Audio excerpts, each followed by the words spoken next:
Bonjour tout le monde. Aujourd'hui, je vais tenter de répondre à la question qu'est-ce que la théosophie? D'entrée de jeu, je dois dire que donner une définition de la théosophie n'est pas chose facile, pour deux raisons. Première des choses, il peut y avoir autant de réponses à cette question-là qu'il y a de personnes qui l'étudient. Simplement à cause du fait que chacun va aborder la théosophie sous un angle particulier qui est déterminé par ses inclinaisons, ses motivations, son parcours personnel, ou même parfois un événement déterminant qui survient dans sa vie, et encore bien d'autres facteurs. Mais une chose est certaine, chacun peut y trouver des réponses à ces questions et un chemin qui mène vers une transformation intérieure. L'autre raison qui rend la théosophie si difficile à définir précisément, c'est que sa portée est tellement universelle qu'elle projette sa lumière bien au-delà des limitations de l'entendement humain. Pourtant, dans ce qui est à la portée de l'intelligence humaine, la théosophie fait valoir que tout ce qu'elle contient peut être démontré à la raison et qu'aucun dogme ni aucune croyance aveugle devrait trouver sa place quand il s'agit d'accepter ses enseignements. D'ailleurs, ces enseignements trouvent leur justification dans la réflexion, dans ce qui est possible de découvrir à l'intérieur également de sa propre conscience, mais aussi dans l'observation des phénomènes de la nature. Comme je l'ai déjà dit, tout ce que ça prend, c'est une absence de préjugés et un esprit ouvert. Et pour reprendre une belle expression poétique, la théosophie, c'est un océan de sagesse qui s'étend des rivages du monde sensible jusqu'aux confins des sphères éthérées les plus subtiles du monde manifesté. Elle expose les lois universelles qui régissent l'univers et ses fondements, en expliquant comment la nature et son évolution sont guidées de l'intérieur vers l'extérieur à travers des cycles sans fin de progression où le hasard n'a pas sa place. La théosophie redonne à l'être humain sa juste place dans l'ordre naturel, comme le maillon d'une chaîne ininterrompue où la conscience est appelée à se déployer à travers tous les règnes de la nature. Et par la suite, bien au-delà des limites de la sphère à laquelle nos capacités de perception sont limitées. Elle affirme aussi que le corps est une enveloppe temporaire par laquelle la conscience peut s'exprimer et se développer. Conscience qui est elle-même un reflet fragmentaire d'une conscience plus vaste, mais néanmoins individualisée. Pour donner une idée des sujets qu'on retrouve à l'intérieur de la théosophie, on peut citer la constitution septenaire de l'être humain, l'évolution de la conscience à travers les règnes de la nature, l'unicité du vivant et la fraternité universelle, les notions de réincarnation et de karma, la mort et ses états posthumes, la nature spirituelle de l'être humain. On peut aussi mentionner l'ésotérisme des grandes religions et évidemment l'unité fondamentale des religions et des grands courants spirituels. Il y a aussi des sujets qui sont peut-être plus difficiles à aborder, comme la cosmogénèse et l'anthropogénèse, mais qui peuvent quand même être rendus relativement assimilables quand on n'entre pas trop dans le détail. Ça dresse un portrait de plusieurs sujets qui peuvent être abordés en théosophie. La liste n'est pas complète, évidemment, mais ça donne quand même une bonne idée. Maintenant, la grande question qui se pose, inévitablement, et avec raison d'ailleurs, c'est d'où est-ce que proviennent ces enseignements-là et quelle valeur on peut leur accorder. On entend souvent dire que la théosophie, c'est un syncrétisme, un système de pensée qui emprunte des éléments à diverses doctrines comme l'hindouisme, le bouddhisme ou les philosophies orientales en particulier. Un mélange de différents courants ésotériques. Quand on a une connaissance très superficielle de la théosophie, ça peut sembler le cas. Mais en réalité, c'est exactement l'inverse. Tous les grands courants religieux, occidentaux ou orientaux, présents ou passés, ont tous emprunté leurs éléments à la théosophie. La théosophie leur est antérieure.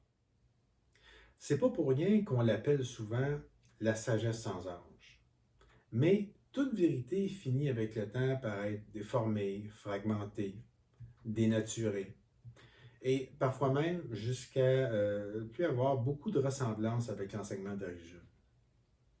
Et il faut aussi tenir compte du fait que l'enseignement de ce qu'on appelle aujourd'hui la théosophie, quand elle était transmise publiquement par le passé, pour qu'elle soit compréhensible, elle était adaptée à l'époque et au peuple à qui elle était destinée. Mais pour la théosophie moderne, c'est différent. C'est différent à cause du contexte différent dans lequel on se trouvait au moment où elle a été transmise à la fin du 19e siècle. Un contexte qui, étrangement et malheureusement, est pas mal semblable à ce qui existe de nos jours.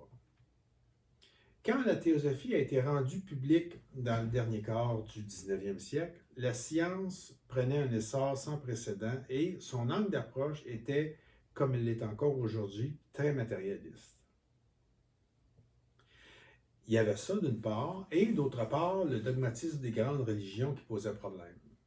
Alors, ceux qui ont toujours été les dépositaires et les gardiens de cette connaissance-là ont jugé que les temps étaient mûrs pour qu'on rende public des parties essentielles assez étendues de ce qui avait toujours été jusque-là réservé à des groupes d'individus assez restreints et qui étaient prêts à la recevoir.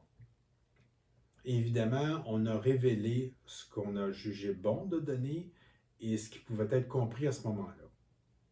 Et personnellement, je doute beaucoup qu'il serait plus utile d'en donner davantage de nos jours.